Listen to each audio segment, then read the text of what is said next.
सर्वांना नमस्कार. स्वागत आहे आपलं मराठीच्या चातुर्य कथा या यूट्यूब चॅनलवर. व्हिडिओला सुरुवात करण्यापूर्वी आपल्या चॅनलला सबस्क्राईब करा आणि बेल आयकॉनवर प्रेस करा. चला तर सुरुवात करूया आजच्या आपल्या स्टोरीला, जिचं नाव आहे ऑफिसवाला लव विथ टशन भाग 177. आर्यन अर्जुनवर जोक करून हसत होता आणि तन्वीलासुद्धा हसवत होता आणि खूप दिवसाची नाराज असलेली तन्वीसुद्धा मनापासून हसत होती. आणि त्याचवेळी अर्जुन पाठीमागे येऊन हाताची घडी घालून उभा राहिला आणि त्याच्या हातात छडी होती. आणि अर्जुनला बघितलं तशी तन्वी गुपचूप किचनमध्ये निसटली आणि आर्यन स्वीटीच्या पाठीमागं जाऊन लपला. आणि अर्जुन हाताची घडी सोडून त्याच्या करड्या आवाजात म्हणाला, टायगर, माझ्या समोर ये राईट नाव. आणि काय म्हणत होतास मगाशी ते माझ्या समोर म्हणून दाखव. तसा आर्यन घाबरला आणि म्हणाला, सॉरी डॅड, मी काहीच नव्हतो म्हणत, मी फक्त मॉमला हसवत होतो. असं म्हणून तो बेडरूममध्ये पळून गेला. आणि अर्जुन हळूहळू त्याच्या मागे तिकडे गेला आणि आर्यन बेडरूममधून पुन्हा खाली आला. तरीही अर्जुन त्याचा पिच्छा सोडत नव्हता. त्याच्या मागे मागे आला आणि म्हणाला, टायगर, तू कुठेच नाही जाऊ शकत, तुला माझ्याजवळ यावंच लागेल. पटकन समोर ये तर तू वाचेल. आणि काय म्हणत होता ते तू सांग मला. आणि घाबरलेला आर्यन हळूच म्हणाला, डॅड, मी फक्त मॉमला हसवत होतो. आणि अर्जुन म्हणाला, ओ रिअली, तू जोकर आहेस का? मग आता मलाही हसवून दाखव आणि आधी समोर ये. आणि फक्त इथेच कशाला, रस्त्यावर जा आणि प्रोग्राम कर आणि हसव सगळ्यांना बापावर जोक करून. आणि आर्यन मला, सॉरी डॅड, चुकलं माझं, पण तुम्ही मला पनिशमेंट करणार नाही ना. आणि अर्जुन म्हणाला, तू आधी माझ्या समोर ये, मग मी ठरवतो काय करायचं आणि काय नाही. स्वीटी बेटा, तू बाजूला हो, असं अर्जुन म्हणाला. तशी स्वीटी बाजूला झाली आणि सोफ्यावर बसली आणि आर्यन अर्जुनच्या समोर आला. अर्जुन छडी आपटून म्हणाला, आता बोल, काय म्हणतास? बापाचा मजाक करतोस? तुझा बाप तुला मस्करीचा विषय वाटतो का? आणि आर्यन थोडासा सिरियस झाला, कारण अर्जुन खूप सिरियस होऊन बोलत होता. इतक्यात तन्वी तिकडून म्हणाली, अर्जुन हळू. अरे जास्त काही नाही म्हणाला तो फक्त माझ्यासाठी आणि मला दिलासा देण्यासाठी बोलत होता. आणि अर्जुन म्हणाला, तनू, मी तुला मध्ये बोलायला सांगितलं का? तू मध्ये बोलायचं नाही. आणि हेच विचारतोय मी त्याला की आपल्या दोघांमध्ये इंटरफेअर करण्याचा हक्क त्याला कोणी दिला? आणि काय रे, माझ्या बायकोला माझ्या विरोधात फितवतोस का? तिला इथून तिच्या माहेरी जायला सांगतोस? तुला असं वाटत नाही का तू जरा जास्तच बोलतो? आणि आता आर्यन थोडा सावरून म्हणाला, नाहीतर काय डॅड, तुम्ही मॉमला दिलेली शिक्षा खूप हार्ड आहे, तिच्यासाठी सुद्धा आणि तुमच्यासाठी सुद्धा. आणि मी नाही तुम्हा दोघांना असं दूर दूर बघू शकत. आणि मॉमचं काही चुकलेलं नाही. बेबीची शपथ घातली म्हणून काय झालं? पण तिचा हेतू तर चांगला होता. तिनं ती शपथ स्वतःच्या स्वार्थासाठी नाही घातली डॅड, मधूसाठी घातली. आणि बघा ना, तुम्ही बघितलं का न्यूजपेपर, मॅगझिन, टी व्हीमधले शो? तुमची आणि मॉमची जोडी खूप फेमस झाली आहे. आणि मधूसुद्धा यंगस्टर आणि फॅशन डिझायनिंगच्या जगामध्ये पदार्पण करताच पहिल्याच फॅशन शोमध्ये हिट, फेमस आणि रॉक झाली आहे डॅड. आणि हे सगळं कोणामुळे झालं सांगा बरं? हे सगळं तुमच्यामुळे झालं. आणि मॉम तुम्हाला तिथं घेऊन गेली म्हणून झालं. आणि स्वीटीसुद्धा म्हणाली, हो मामा, आतून हे चांगल्यासाठी केलं ना, मग माझ्या पोटातल्या बेबींना काही नाही होणार. जी गोष्ट चांगल्यासाठी, इतरांच्या भल्यासाठी असते, त्यामुळे एक आपलं वाईट कसं होईल? उलट मधूचे आशीर्वाद लागतील आपल्या बेबीला. आणि अर्जुन तरीही म्हणाला, तरीही मला असं इमोशनल ब्लॅकमेल केलेलं आवडत नाही, कारण मी माझ्यातल्या सगळ्या इमोशन्स दाबून टाकलेल्या आहेत. आणि त्या जर अशा कोणी जबरदस्ती बाहेर काढायला सांगत असेल तर मला त्याचा राग येणारच, मग ते कोणीही असू दे. आणि आर्यन म्हणाला, ओके डॅड, मग हा तुमचा फायनल डिसिजन आहे का? तुम्ही खरंच स्वीटीची डिलिव्हरी होईपर्यंत मॉमला बेडरूममध्ये घेणार नाही का? आणि अर्जुन म्हणाला, ती खुशाल येऊ शकते त्या बेडरूममध्ये, पण मी दुसरीकडे जातो. आणि आर्यन म्हणाला, याचा अर्थ तुम्हाला तिच्यापासून दूर राहायचं आहे, हो ना? आणि अर्जुन काहीच न बोलता गुपचूप डायनिंग टेबलवर बसला आणि म्हणाला, नाश्ता. तसं तन्वीनं त्याच्यासमोर गुपचूप नाश्ता आणून दिला. कॉफी आणून दिली आणि नाश्ता बघून अर्जुन म्हणाला, हे काय आजही फ्रेंच सँडविच? मला हे कितीही आवडत असले तरी मी दररोज हे नाही खाऊ शकत, असं तो चिडून तन्वीला म्हणाला. आणि मला माहीत आहे हे सगळे प्रयत्न मला मनवण्याचे आहेत, पण याचा काहीही उपयोग होणार नाही. आणि आर्यन म्हणाला, ओके डॅड, तुम्ही माझा नाश्ता घ्या, मी तुमचा घेतो, असं म्हणून त्यानं प्लेटची अदलाबदल केली. आणि अर्जुन नाश्ता करून ऑफिसमध्ये गेला. आणि पाठीमागून आर्यन जाणार होता. तन्वी त्याला म्हणाली, आर्यन, तू त्याला काही बोलू नकोस. आणि आर्यन म्हणाला, नाही मॉम, मी बोलणार. मग त्यांनी मला जी काही शिक्षा करायची ते करू दे. तुझं जास्त चुकलं असं मला वाटत नाही, आणि ही शिक्षा मोठी आहे असं मला वाटतं. आणि तुझा मुलगा म्हणून मी तुझी साईड घेणं गरजेचं आहे. मी तुला एकटी नाही सोडू शकत. तन्वी त्याच्या खांद्यावर लाडात हात ठेवला आणि म्हणाली, मेरा प्यारा बच्चा. आणि आर्यन म्हणाला, मॉम, जन्माच्या आधीपासून तुझ्यासोबत आहे मी, आणि मी तुला चुकताना कधीच पाहिलं नाही. डॅडच्या नजरेतून तू चुकली असेल, पण माझी नजर मला सांगते की तू चुकलेली नाही. आणि तू काळजी करू नको. तुझा डिअर हबी लवकरच तुला बेडरूममध्ये घेणार. इट्स माय प्रॉमिस, असं म्हणून तोही ऑफिसला गेला. आणि इकडे सकाळी सकाळी परीलासुद्धा ऋषी नाश्ता भरवत होता. तिलासुद्धा आता 6वा महिना लागला होता. आणि ऋषी म्हणाला, परी, आता तुझं बेबी शॉवर सेरेमनी कधी करायचं? I am very excited. आणि परी म्हणाली, आणखीन 1 महिना बाकी आहे ऋषी, आणि तू फक्त बेबी शॉवर सेरेमनीची वाट पाहतोस का? अरे, मी तर त्याच्याही पुढे आपली बेबी कधी हातात येईल याची वाट पाहते. आणि ऋषी हसून म्हणाला, अगं पण आधी त्याला बेबी शॉवर सेरेमनीचं फंक्शनमधून जावं लागेल, तेव्हा डिलिव्हरी होईल ना. हा टप्पा डिलिव्हरीच्या आधी येतो. आणि तू बोल, काय काय करायचं? मी सगळी तयारी करतो. आणि मी स्वीटीचं बेबी शॉवर सेरेमनी केलं तसं लहान करणार नाही. मी सगळ्यांना बोलवणार आहे, कारण आपल्या लग्नात कोणालाच सामील होता आलं नाही, त्यामुळे मी सगळ्यांना इन्व्हाइट करणार आहे. आणि परी हसून म्हणाली, ऋषी, अरे काय म्हणतील सगळे तुझे फ्रेंड्स आणि कलिग? म्हणतील की तिवारी सरांनी लग्नात बोलवलं नाही आणि बेबी शॉवर सेरेमनीमध्ये बोलवलं, नाहीतर नशीब मुलाच्या लग्नात बोलवलं नाही.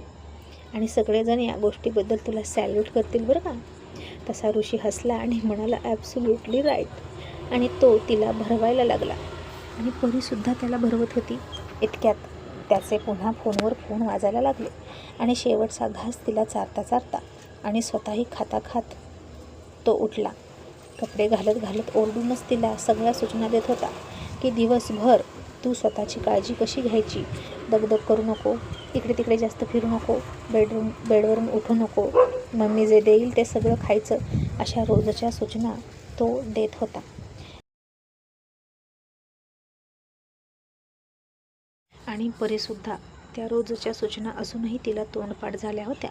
आणि तो तिकडून म्हणायचा आणि इकडून परी तसंच म्हणायची.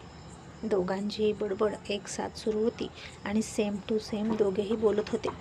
आणि एक अक्षरही इकडून तिकडे अजिबात होत नव्हतं. आणि ऋषीची मम्मी हसायची. ऋषी मग शेवटी ती कॅप घेऊन बाहेर आला आणि तिला डोक्यावर घालत म्हणाला, झाली माझी नक्कल करून, आता मी काय सांगितलं ते ऐकायचं.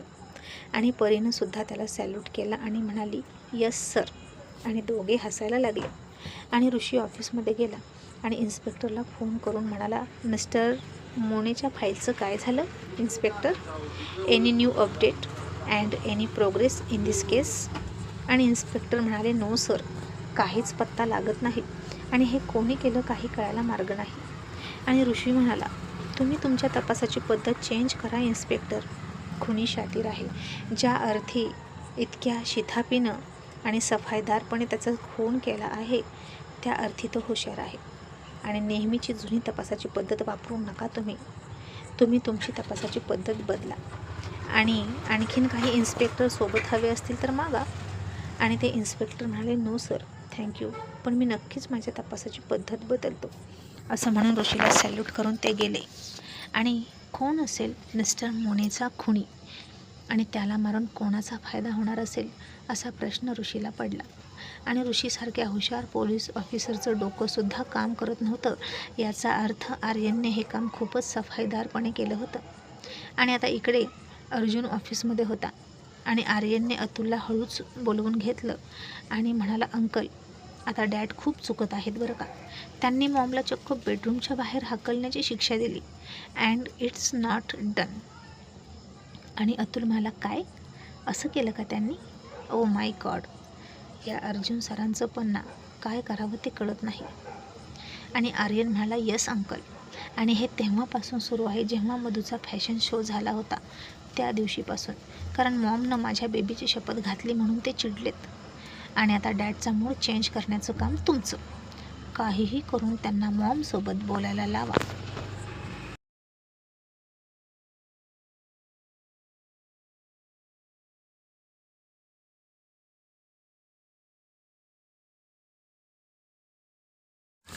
आणि अतुल म्हणाला, आर्यन, मी तुझ्यामध्ये त्यांच्या डिसिजनमध्ये कधीच इंटरफेअर करत नाही.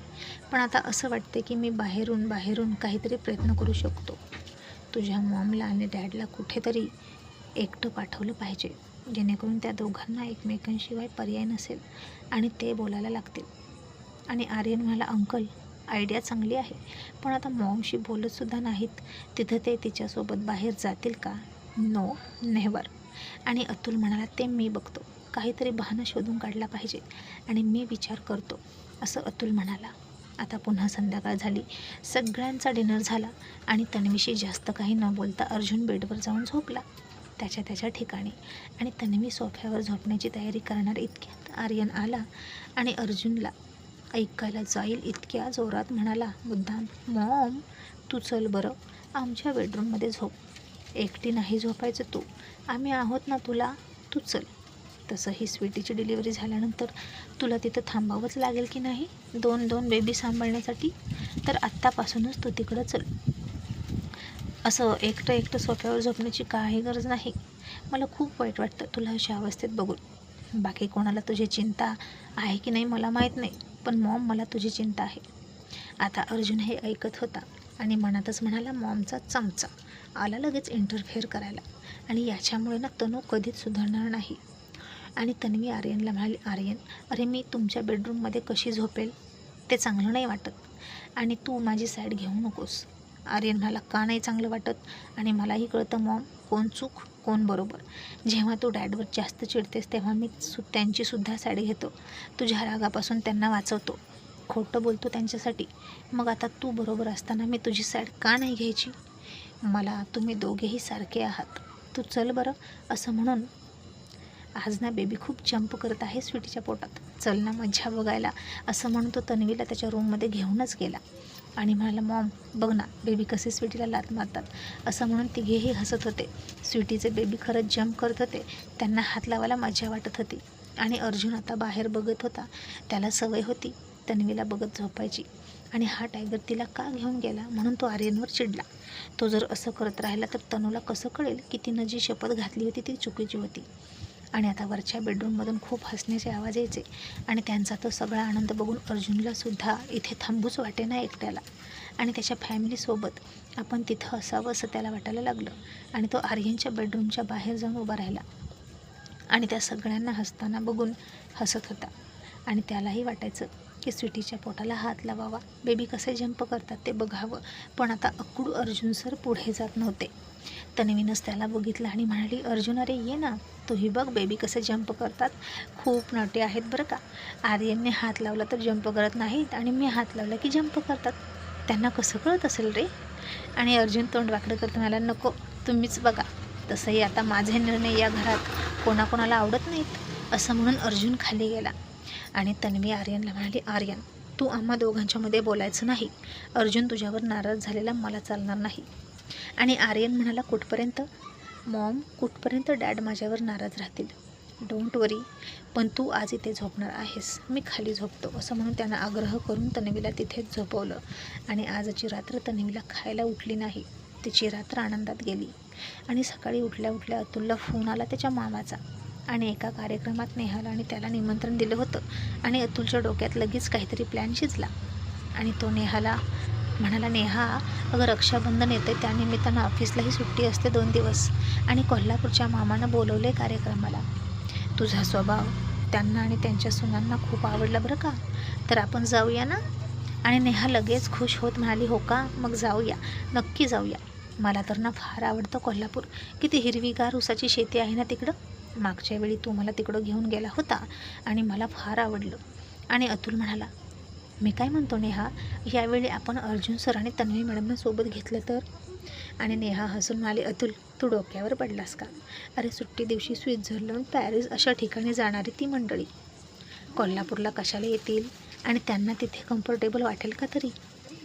आणि तुझे अर्जुन सर कधी मुंबईच्या बाहेर पडलेत का? फार फार तर लोणावळा, नाहीतर डायरेक्ट विमानाने स्वित्झर्लंड, अमेरिका.